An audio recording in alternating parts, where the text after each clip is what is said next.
Interview is brought to you by My Patriot Supply. Let's talk about being prepared. Now, all over social media, what do you see? You see riots, violence, looting, killing, lawlessness, and mayhem. Too many cities, and now they're moving towards the suburbs. The deep state's not going to stop. We know it's going to get a lot worse before it gets better. The political animosity in our country is unlike anything we've seen in our lifetime. It's escalating rapidly, and the crescendo will be very painful. Therefore, this will certainly be the greatest survival challenge you've ever faced. Don't feel bad if it seems like you're almost powerless to stop it. We're all in the same boat. I want to focus your attention on what you can do to survive. Priority number one in times like this is to make sure you have enough food to eat if and when the system falls apart. No, I'm not trying to scare you. I want to prepare you. You see, those who know what's coming are using today to protect themselves and their loved ones from the uncertain future we all face. I know we're not willing to be a victim, but these days anything can go wrong at any time. That's why self-reliance and emergency preparedness are vital requirements, no matter who you are. And right now you can save $100 off a full week supply of delicious, nutritious meals the whole family will love. Go to preparewithx22.com. It will make it very easy to prepare for anything. And save $100 off a life-saving 4-week supply of food is too good to pass up. The future is so uncertain. It's time to protect yourself. It's time to prepare. Go to preparewithx22.com or click the link below. Now, before we get started with the interview, I just want to let everyone know that the X22 Report YouTube channel, it received a strike from YouTube. What does this mean? It means that I will not be able to upload any reports to the X22 Report YouTube channel until September 24th. And after September 24th, I'll be able to upload. You can go to my backup channel, which is X22 Report News Flash. I'll put the link at the bottom of this video. Or you can go to x22report.com. And on x22report.com, you can see everything. You can listen to the podcast. You can view the videos. There's news on there. You can sign up for the email alerts to let you know when I publish a report. So once again, you can either go to X22 Report News Flash or come to x22report.com.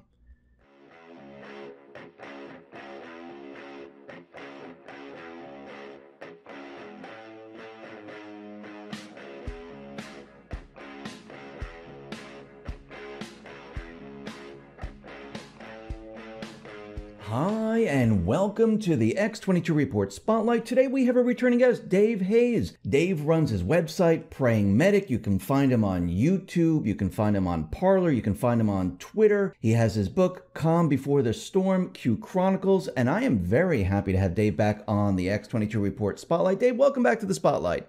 Well, hey, Dave, thank you for having me back on the show. It's great to be here. Hey, thanks for coming back. And it's so easy since we have the same name. It's very easy to remember your name. So I wanted to start off. I mean, we're seeing two events right now. We're seeing the pandemic. We call them the riots. The mainstream media calls it peaceful protest that causes damage to buildings, and we see looting. But while these have been going on, and they've been going on for quite a while now, do you find that more and more people are waking up, are seeing what's really going on now? Do you see that? I do.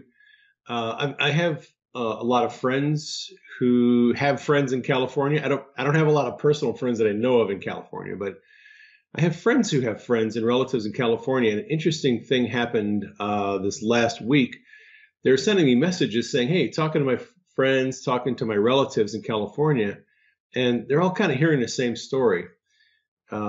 Lifelong Democrats who trusted their politicians, and they're looking at what's happening. And most of my family's up in Washington and Oregon, and they're kind of seeing the same thing. They've trusted these Democrat politicians, put them in office because they thought, that they were virtuous and they would do the right thing. And they're looking at these cities burning and the cities falling into decay and the homelessness and the drug problems, now the fires, and they're done with it. They are done. There's lifelong Democrats who are saying we don't necessarily like Trump, but we are not voting these Democrats back into office. There's a lot of people switching parties, a lot of people who are going to vote for Trump this year who never would have voted for Trump before because they're seeing what's happening.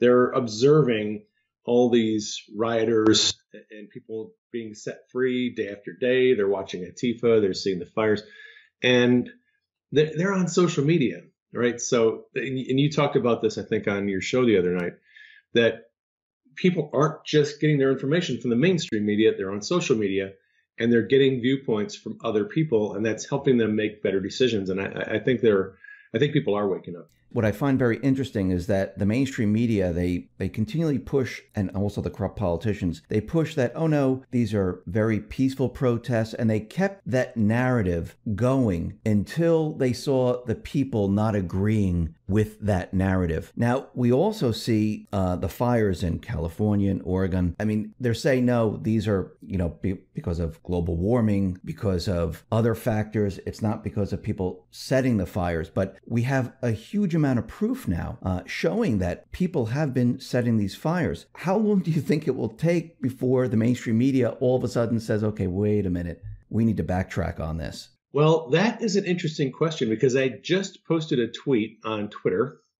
It was a quote tweet of an Axios article.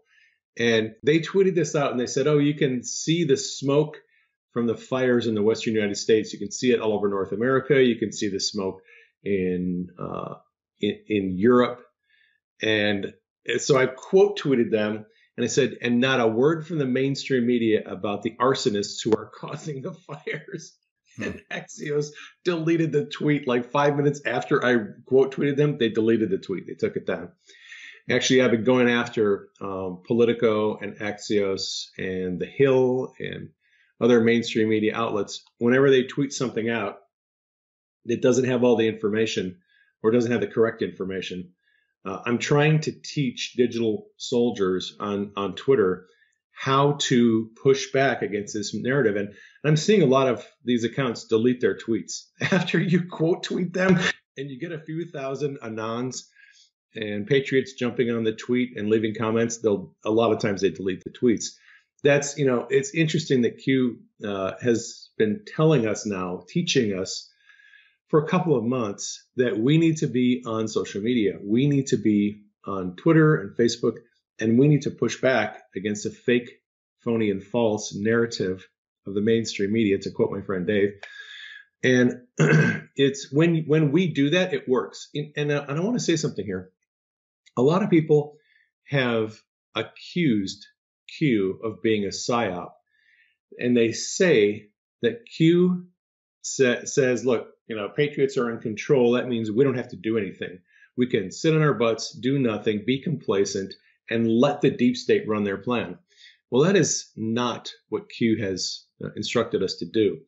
In fact, back in June and July, Q started giving us specific instructions about how to operate on social media, how to create memes, how to avoid their censorship algorithms, the kind of pushback we need to give against the mainstream media and their false narrative. And I have noticed just in the last week, there are hundreds of more comments from patriots on the tweets of the mainstream media than there ever used to be in the past. There's a lot more comments. They're receiving a lot more flack when they push these fake narratives and false stories or information. They're putting out half the story.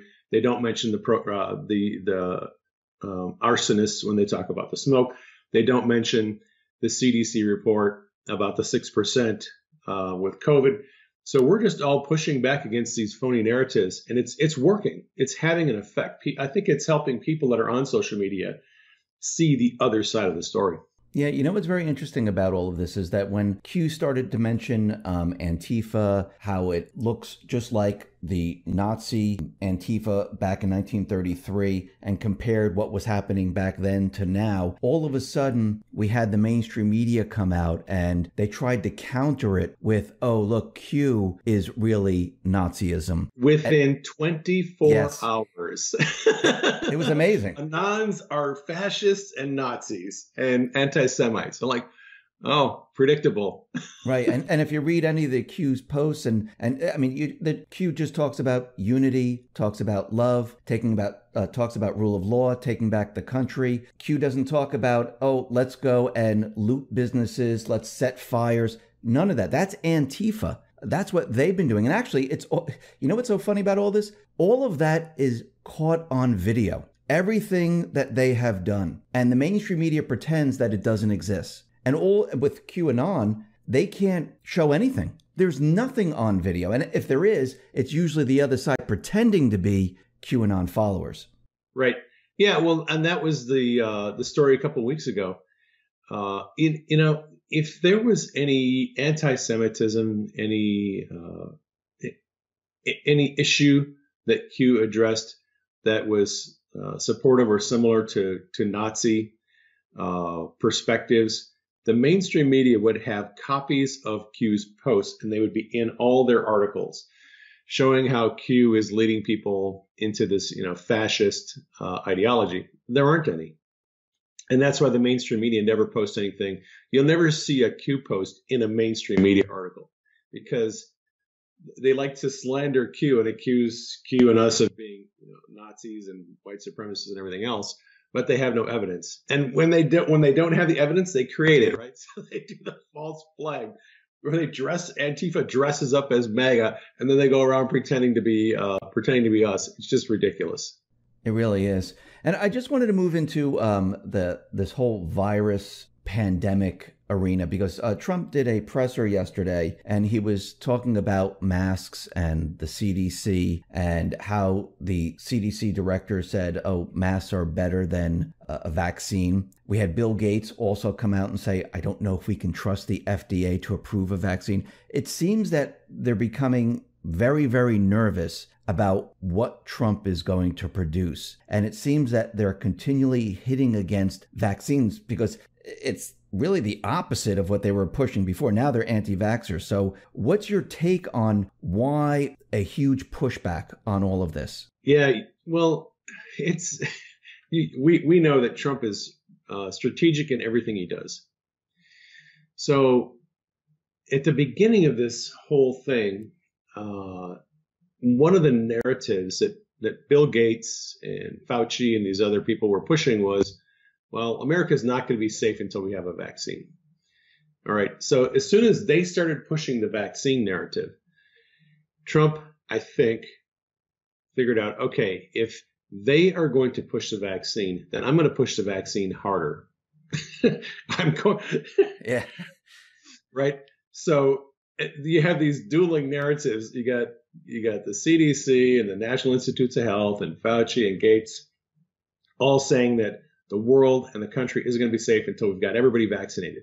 And Trump is like, and we got Operation Warp Speed, and we're going to have a vaccine. We're going to have it in 2 weeks. We'll have it. It takes 3 years. We'll have it tomorrow. You just watch. So now they're all getting nervous. They're all like, wait a minute.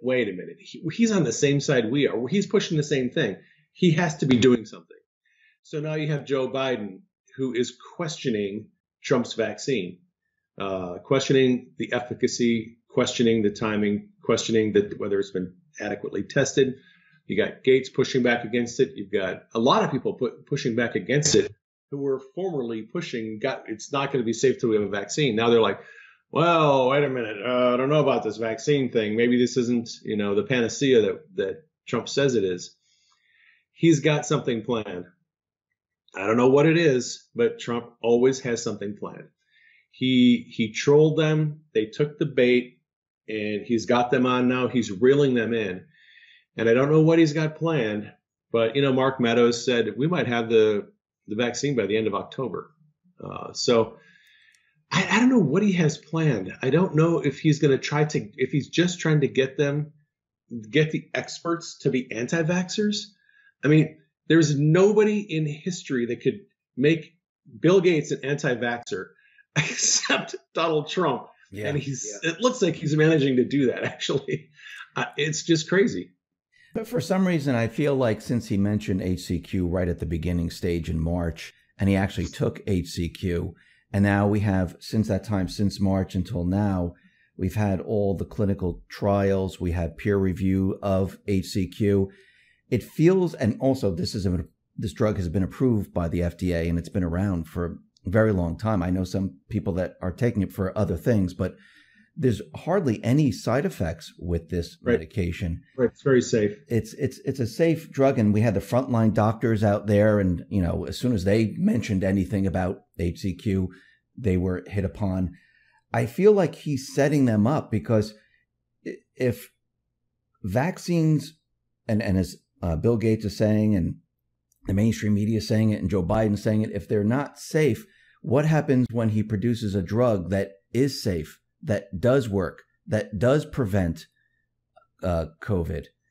It seems like Are you thinking that there's going to be a new medication out that is a derivative of HCQ, or what's your thought? It's either going to be HCQ with whatever they use, zinc and azithromycin and things like that, or it's going to be a derivative of HCQ, because there were other types of drugs like that, like chloroquine and then hydroxyquine. Right. So I think he has something up his sleeve where he's kind of boxing them in the corner, and he's going to produce something that is not really a vaccine, that it's injectable. It might be a pill or something like that, where if you take this and take it, or it might be a combination. It might be, the exact combination of, whatever hydroxychloroquine, zinc, and whatever to take to protect you from COVID. And also to, if you do have it in the early stages, you can be cured. And of course, the doctor is going to have to prescribe that. It's not just going to be over the counter. But I think maybe that's the direction he's heading in. I think he's got a surprise of some kind up his sleeve. I'm not going to speculate myself at this point, but I know he's got something that they're not anticipating. Oh, yeah, absolutely. And what's very interesting is every time I see Trump when he's doing the pressers, I feel like he really wants to just tell the truth about masks, about what's really happening with COVID when the reporters ask the questions. Do you get that feeling like he's just holding back, and he just wants to say, you know what, I just got to tell you the truth because this whole thing's, a hoax? Yeah, I think he would love to be able to tell the truth straight up to the American people. And he kind of does at the rallies. And by the way, Eric Trump just tweeted out that Trump is going to be doing rallies this week in Wisconsin, Minnesota, Arizona. He's going to 4 states that are battleground states and California. Eric is going to be traveling. Don Jr. is going to be on the road. Ivanka is going to be on the road. They're all traveling around different places. So I think that when Trump has the ability to speak directly to the people, he's a bit more straightforward, a bit more open. When he's talking to the media, of course, he, as Q pointed out, what would happen if Trump openly defied the medical technocracy and the mainstream media and just opposed their views publicly? He would be destroyed by them. They would just fillet him and throw him in the pan and fry him up like a fish. So he can't do that. He can't say the truth in those press conferences and with the media. He has to kind of dance around things and sort of agree with some of their talking points. But I have very strong beliefs that he doesn't believe a lot of what he's saying. He's saying what he has to say because of optics. It's one thing that sadly a lot of people don't understand. When they first started hearing Trump talking about vaccines, people started freaking out. And then he was talking about the military being involved in it. And they're like, oh no, he's going to have the military come and they're going to force vaccinations on everybody and it's going to be the mark of the beast. And oh, this is terrible. And I was like, look, what Trump says at a press conference is for the benefit of the press. It's not what he's actually planning on doing. And you're reading into that. And of course, you get a lot of people writing crazy stories about, Trump is going to give us the mark of the beast. People don't understand how important optics are. Things have to appear a certain way. Trump never tells the mainstream media, his enemies, what he's actually planning on doing.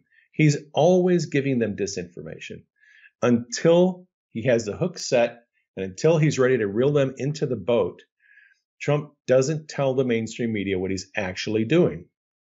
He's giving them an illusion. He's got the shiny thing over here. He's having them look at the shiny thing, and he's doing something else over here. And the one thing I would encourage people to do is just to remember optics are important, and Trump seldom, if ever, tells the mainstream media what he's actually planning to do. Yeah, he needs to play in their world. I feel like there's two worlds right now. It's the mainstream media, the deep state world, and then the world of the patriots, where we're looking at facts and truth and things like that. And there's two different. If you talk to Trump in person at a dinner party with a bunch of patriots, you'd get a completely different story on what's happening. I agree with you. Yeah, I wanted to get your take on what's happening with General Flynn. Now, this has been going on for a very long time. The Department of Justice dropped the case twice. It went to the appeals court. Judge Sullivan doesn't want to let this go. I mean, I just can't even imagine if you or I or someone else was up for murder or any other type of charge, and the prosecutor said, I don't have any evidence. I can't. And the judge says, no, I want to keep this going. How do you think this is going to play out? I think that the goal, and Sullivan's a puppet. he's doing what he's told. We're finding out a lot more that most of these political operatives and judges and district attorneys who are letting all these rioters go, they're all puppets. Most of them are funded by George Soros. Most of them are controlled by George Soros. And Sullivan is just doing what he's told to do. They're all doing. Nancy Pelosi doing what she's told to do, saying what she's told to say. Joe Biden, Kamala Harris, they're all doing what they're told to do, saying what they're told to say. So with Judge Sullivan, I think the game plan was to make sure General Flynn, as a soldier, is off the chessboard for as long as possible. They do not want Flynn to be able to come into the Trump administration or to be able to talk publicly about what happened during the Mueller investigation. They want to tie him up, keep him off the board so he can't say anything and can't help Trump out. They're hoping that now we know that they're doing this color revolution thing, and it's an insurgency. It's the same thing they did in a lot of Eastern European countries, same thing they did during the Arab Spring. Throw election into chaos, sow a lot of social unrest, and then you overthrow the leadership, the elected leadership, and put in your own leader. So that's what they're planning on doing with America. They're planning on doing a color revolution, throwing our election into chaos, and forcefully removing Trump, possibly through a military coup. Now, they have a lot of different scenarios that they're gaming out. It'll be interesting to see how it plays out. But they want Flynn off the board, and so they're thinking they can get rid of Trump, get a new attorney general who will then put Flynn in jail, put Trump in jail, and that's their game plan. It's not going to happen, and I think we're going to see a lot more civil unrest as we move toward the election, simply because that's their game plan. Their game plan is to increase civil unrest, increase suspicion toward the election outcome. Hillary Clinton was tweeting yesterday. She said that means that the social media platforms need to do more to silence people who are putting out misinformation about the election. So she's advocating censorship. And she's also at the same time saying we can either have a democracy or we can have social media freedom, but we can't have both. So her terms of democracy are anyone who doesn't agree with her viewpoint should be silenced. That's democracy. Yep. Fascism, right? I mean, this is the crazy thing. People like Hillary are telling us that they want social media platforms to censor people, and she's calling it democracy when it's really fascist tactics. So I think we're going to probably see more censorship. I think we're going to probably see more violence and more unrest because that's their plan moving toward the election. Do you think with General Flynn, do you think they're going to finally find that missing 302, the original 302, and produce it before the elections? Yeah, I can't make a prediction on that. I hope that the 302, I know it exists. There's Trump, a digital record of it. I mean, the NSA, if anything else, the NSA has it. I'm sure that there are a lot of documents and things that are happening in the Department of Justice and the FBI that they don't want us to know about. Now, we just found out that most of Mueller's team accidentally wiped their phones. Accidentally, right? yes. Well, that's something we didn't know about 2 weeks ago. What are we going to find out about this week or next week? What are we going to find out about next month? I think that 302 exists. I think I'm not. Oh gosh, I know that you're on this of the opinion that it's going to be produced at the last minute, and hopefully it will end the Flynn case. That'd be great if it does. I'm hoping, yes. I'm leery about making predictions like that. I don't have any evidence. The only thing that I have is when Trump tweeted out, where is that original 302? He did this a while back, right? And he doesn't do these things just to do them. There's always a purpose. It's not random. No, it's not a coincidence. Like, oh, I just want to tweet this out today because I just, for no reason. It just leads me to believe that eventually they're going to produce that 302. They're going to say, here it is. We know they have it. We know that it's there. Right. It doesn't, because there's if they do produce the 302, I'm still not convinced that would force Sullivan to drop the case. I don't know how. I don't know how they're going to compel Sullivan to drop the case. I think eventually it will be dropped, but I'm not sure when, and I'm not sure how that's going to happen. So I'm just kind of sitting back and waiting. And Q lately has been posting quite a bit, and Q is now giving us names like Julian Assange, Seth Rich, Epstein, giving us a lot of pictures of Prince Andrew. Do you think all of this now is on deck? Q is letting us know that these things are now going to be coming into mainstream? Possibly. I mean, that would be the normal interpretation, is that these people are going to be returning to the headlines. But sometimes Q posts these images mainly as a refresher for people who have maybe forgot about these issues and hasn't posted them in a while.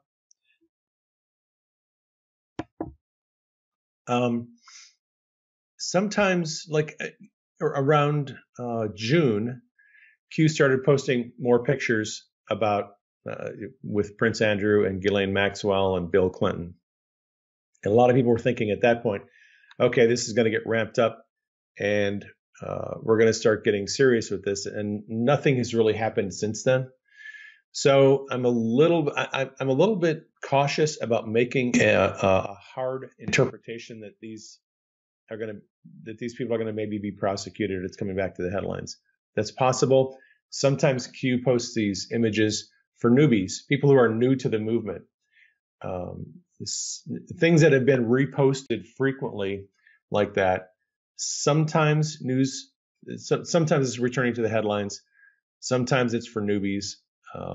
Sometimes it's just to troll the deep state. So what Q's motives are, I'm not really sure. I've made a lot of guesses in the past and I've been wrong, so I'm a little bit cautious. You mentioned before the elections, and they're coming up very, very quickly now. And we know that there are certain groups out there planning to go to Lafayette Park. It's the White House siege. I don't know why you would mention a siege. Usually you don't broadcast a siege, but they're going there September 17th. We also know that other groups are going to be camping out in front of the White House, preparing for the elections. People are nervous about the elections, about the chaos, about the manipulation, and they're worried that, well, does Trump, his administration, do they have anything to counter the election manipulation? Because True the Vote, I interviewed her, and she was telling me that they have different states ready to go to create electoral chaos in that state. And this is what people are worried about. What do you think the countermeasures are, or do you think there is a plan? Yeah, I think Trump has a plan. It's hard to say what it is. Now, we both know that the Postal Service applied for a patent for the blockchain vote by mail technology. However, we're getting into this point now where people are going to be casting ballots pretty soon. Yes. And if you introduce a new technology into the system, that's going to cause more chaos, more question, and more problems.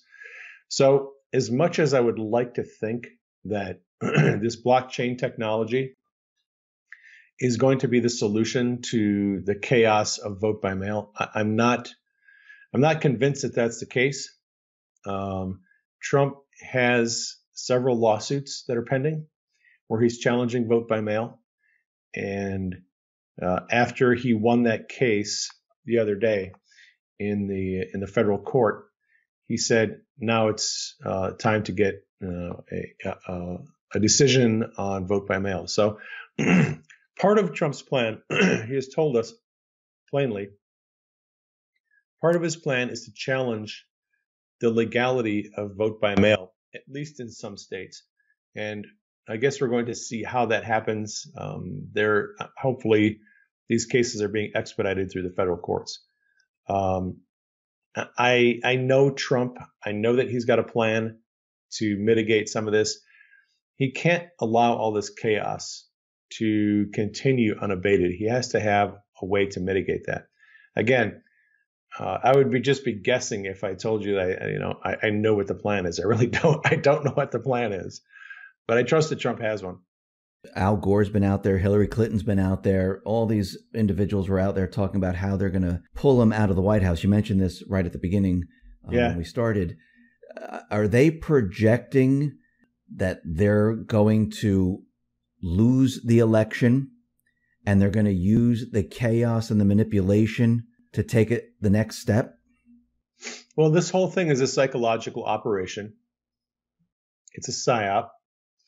And what the progressive leaders are doing is they're sowing a narrative into the minds of their followers. So they're already it was necessary to do this early on. They needed to suggest to their followers that whatever the results of the election are, they need to consider forcibly removing Trump from office. Whether Trump wins or Trump loses, they are sowing in the minds of their followers the legitimacy of physically removing Trump from office. Whether it's by military coup, whether it is by trying to storm the White House with 100,000 people and overrun it, that's what they were trying to do. If Trump wins or loses, if he loses, he's not going to vacate willingly. We're going to have to go in there and yank him out of the White House. If he wins, it's obviously because he cheated, and then we'll pull a military coup. And we just need you to support the military leaders who think that Trump is unfit for office. I think that's their plan B. Plan A is claim, and it's all, there's so many moving parts to this because now social media, Twitter and Facebook have said, if anyone tries to prematurely claim victory in the election, they're going to take the posts down the night of election. So they're not going to allow Trump surrogates to claim victory on the night of the election. That's already the plan. They're going to throw this into chaos. They're going to question the results. They're going to say, oh, we've got 80 million ballots out there, vote by mail. They couldn't have counted all those ballots yet. So they want to they're creating this narrative that on the night of the election, there's no way to declare a winner. So they're causing this doubt and this confusion. And I think their plan is to cause enough confusion, cause enough doubt about the election results so that Trump can't claim victory the night. You see all these hysterical, oh my gosh, I'm following these news accounts, the mainstream media accounts on Twitter. Every hour they're putting out these fake poll results. Joe Biden is leading in the polls nationwide by 7 points. So there was and we've seen this before. I mean, there was a car parade on the interstate in Ohio yesterday with between 16 and 20,000 vehicles in a Trump parade on the freeway. There's boat parades and everywhere there's water. Where there's water in the country, people are doing boat parades. Thousands of boats. Joe Biden does a has a car parade yesterday. There was 3 cars in the parade. He shows up at some place to do a speech, and maybe 100 people show up. It's ridiculous, and it stretches the limits of credulity to think that Joe Biden has any significant support among liberals. He doesn't. He has the Democrat base is not energized. They're not enthusiastic. They don't like him as a candidate. When they do real legitimate polling, they find out that about a third of the Democrat base does not want Joe Biden as on the top of the ticket, and a lot of Democrats are going to sit out. They're not going to vote this year. So there's all this intrigue going on. The media continually puts out these fake polls, gaslighting the public into thinking that Joe is the front runner and that Trump is running behind. Even in states like Texas and Florida, there's a bunch of reports out this week that Joe Biden is neck and neck with Trump in Texas. Now, I don't know what you'd have to be smoking to think that Joe Biden is running neck and neck with Trump in Texas, but Joe Biden doesn't have a snowball's chance in hell of getting. He's going to get smoked in Texas so bad it's not funny. But the mainstream media is putting out this narrative that it's going to be close right up to the election. They're going to keep pushing this narrative that whoever the Democratic nominee is at the end, and I'm not convinced it's going to be Joe Biden. You and I both know that. Yep. But they have to push this. And the other thing is, when they switch out Joe Biden for the other person, they have to make it appear to the public as if Joe was a legitimate contender the whole time. No, we didn't get rid of Joe because he was only polling, 10%. He was contending. He was neck and neck with Trump in Texas, for Pete's sake. We're not getting rid of him because of that. This whole thing is a psyop. The media is complicit. They're involved in it. They're putting out these tweets every hour about how close it is with Biden and Trump. And it's all nonsense. So I kind of laugh at the foolishness of the mainstream media because, well, some of their sycophants will believe them. But anyone with a brain who's able to think for themselves realizes that there's no enthusiasm for Joe Biden this year.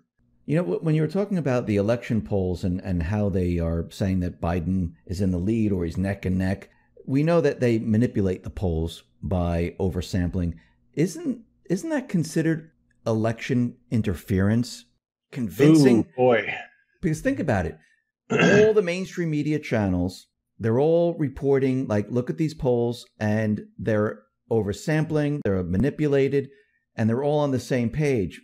Wouldn't this be considered election interference, trying to convince the public of something that is not really happening? Yep.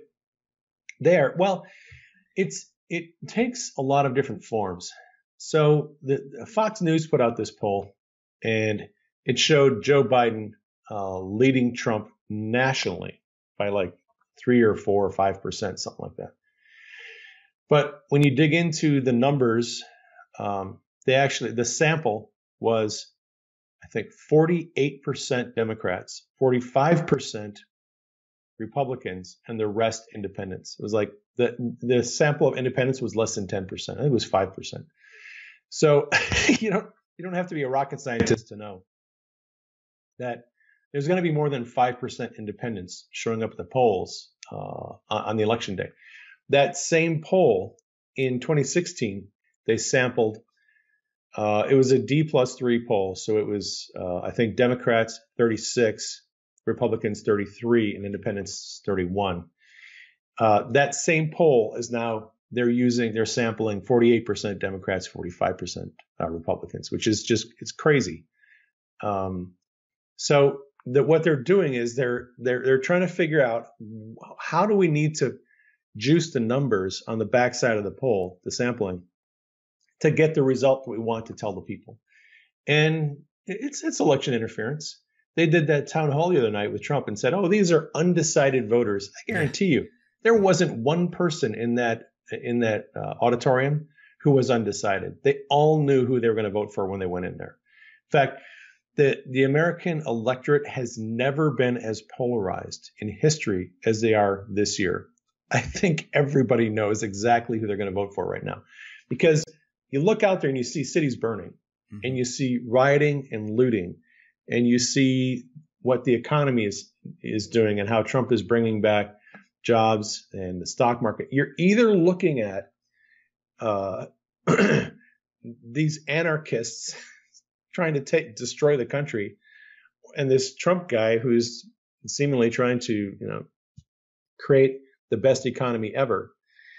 And there's a lot of emotion involved in it. That's the thing. People are emotionally tied to their security and safety. When the mainstream media says that Trump's not going to win the suburban women, they don't know what they're talking about. There's only the main thing that suburban women care about is security and safety. You can poll 1,000 suburban women, and that's what they'll tell you. Number one, security and safety is their biggest concern. They see all this rioting and the looting, and they think it's going to come out to the suburbs. Guarantee you, they're all going to vote for Trump. Who do you think is going to be the other candidate? I mean, I know that Kamala Harris and Joe Biden, I don't know if it was a flub, but they said, it's the Harris administration, not the Biden administration. So I'm just curious of who you think it's going to be. When they poll Democrats and ask them if you could have anyone that you want for president, who would it be? Michelle Obama is always at the top of the list. Michelle energizes the Democrat base. The only person they're more enthusiastic about is Oprah. If they could put Oprah on the ticket, they would. They tried. But Michelle Obama is kind of the light version. She's a poor man's version of Oprah. So I think that knowing that this whole thing is a psychological operation, I think what they're doing is they're trying to demoralize their own base of support. Okay. Yeah, George Soros and the people running the Democrat Party, they put Joe Biden on the ticket because they know that Democrats hate him and they don't like him and they don't think he's competent. They don't think he's capable. He's not articulate. He's not inspiring. I mean, what's inspiring about watching Joe Biden sitting out in front of a wheat field, flicking bugs off of himself and not being able to get through a couple of sentences without wandering down some meandering trail and some story about when he was a kid? I mean, there is nothing about that inspires confidence in Democrat voters. So what they're doing is, and Kamala Harris, I would argue, is the least likable presidential candidate since Hillary Clinton. I don't know anyone who likes Kamala Harris. She's just not a likable person. So why would you put an unlikable vice presidential candidate and a bumbling, stumbling, foolish, senile old man at the top of the ticket, unless you were trying to demoralize your base and then at the last minute put somebody in who would totally inspire the base? I think they're going to put in Michelle because Democrats love her. They don't care about her foreign policy. They don't care about her her economic ideas. They love Michelle. She's written books. She's been appearing at some of the voter registration things. Democrats, if they saw Michelle at the top of the ticket, they would turn out in droves to vote for her. I guarantee it. So, and Q said the other day, and this is what kind of solidified this in my mind. Q has been telling us that Barack Obama is running a shadow presidency. Okay. Mm-hmm. So if Obama is running a shadow presidency, who do you think he would want in the Oval Office? He would want Michelle, because then he would essentially be the president again. She would be the face in the Oval Office. He would be the one running the show. And that's why I think it's going to be Michelle. because to me, it just makes sense. Yeah. She could energize the base. Barack would be the one pulling the strings, and of course George Soros would be the one pulling his strings. I mean, that's how this whole thing is being run. George Soros funds it all, calls the shots. He tells his puppets what to do. Michelle would just be another puppet. And it would give Barack Obama the chance to have a second and third and fourth term as president, effectively through Michelle. So that's my story, and I'm sticking to it. And if I'm wrong, I'll be the first one to get on my broadcast and say, "Hey, I was wrong." But that's. Do you think they're going to keep Kamala Harris in place, or do you think they're going to swap her out too? I don't know. I have no idea. I don't think it matters. Yeah. I don't think anyone on the Democrat ticket is actually concerned about the vice presidential person. Yeah. Pence has been the most consequential vice president, I think, in history. It's like Trump has two secretaries of state, because Pence is flying around the world meeting with leaders of other countries, working Trump's foreign policy, negotiating peace agreements. He's also using Pompeo to do the same thing. I think on the Democrat side, it's just a face. I don't think the vice president on the Democrat side is a consequential person. So they could put anybody in there. I don't know that it would matter. After the election, I know Q mentioned a cyber attack on the power grid on 11/4. The pandemic is going to come to an end, plus, the election plus one. How bad do you think it's going to get? I mean, we know that Trump, most likely, it's going to be a landslide. We know that they're going to try to push chaos. Just to let everyone know and what you think is going to happen, what do you think is going to happen, and how do you think it's going to play out right after the election? I'm very concerned about what's going to happen. This is the last gasp of the deep state. The deep state has been mortally wounded, and after the election, Trump is going to take the sword and thrust it through their head and finish them off, and they know it. So the deep state is on a rapidly ticking time bomb, and they've only got a little bit of time left. They've got, from now to the election. So I think we're going to see them pull out all the stops, every Hail Mary that they can think of. You can look at the tweets from people like Ben Rhodes and Obama and, the Democrat governors. They're desperate. They're panicking. I mean, you just look at their tweets and see they're panicking. They're telling everybody, vote like your life depends on it, because it does. Well, actually, the lives of the corrupt politicians, they're the ones whose lives depend on it, because a lot of these people are going to prison for treason after the election. So because all the politicians don't necessarily want to go to prison for treason, they are going to be throwing everything they can, right? So Q told us, expect attacks on the power infrastructure, power grids, expect attacks on the internet right after the election. We know that their plan is to sow chaos and confusion and doubt about the election.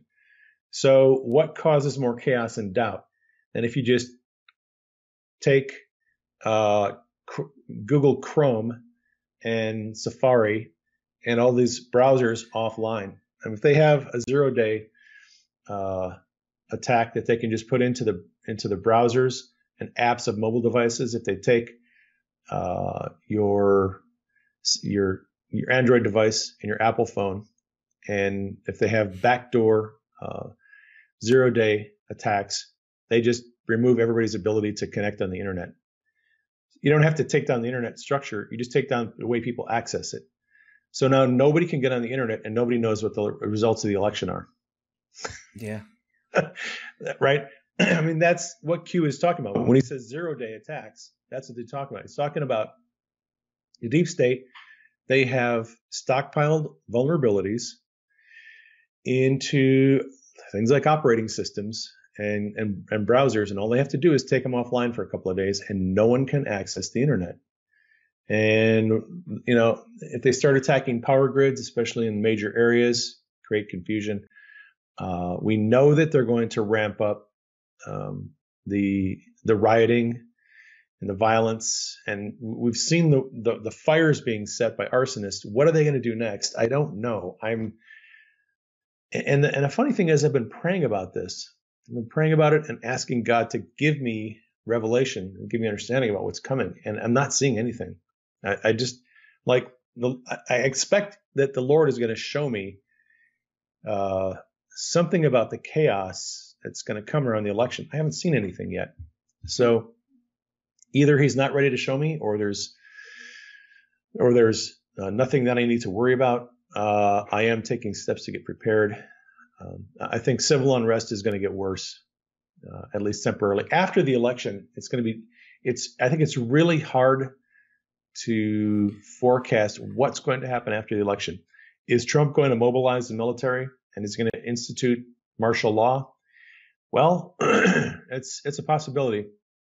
If the governors go further and they allow further anarchy, further civil unrest, and they don't throw these people in jail and prosecute them, if the governors continue to allow the civil unrest, I think Trump is going to have little choice but to impose military or martial law in some places. And that's a last resort, because that's really what they want him to do.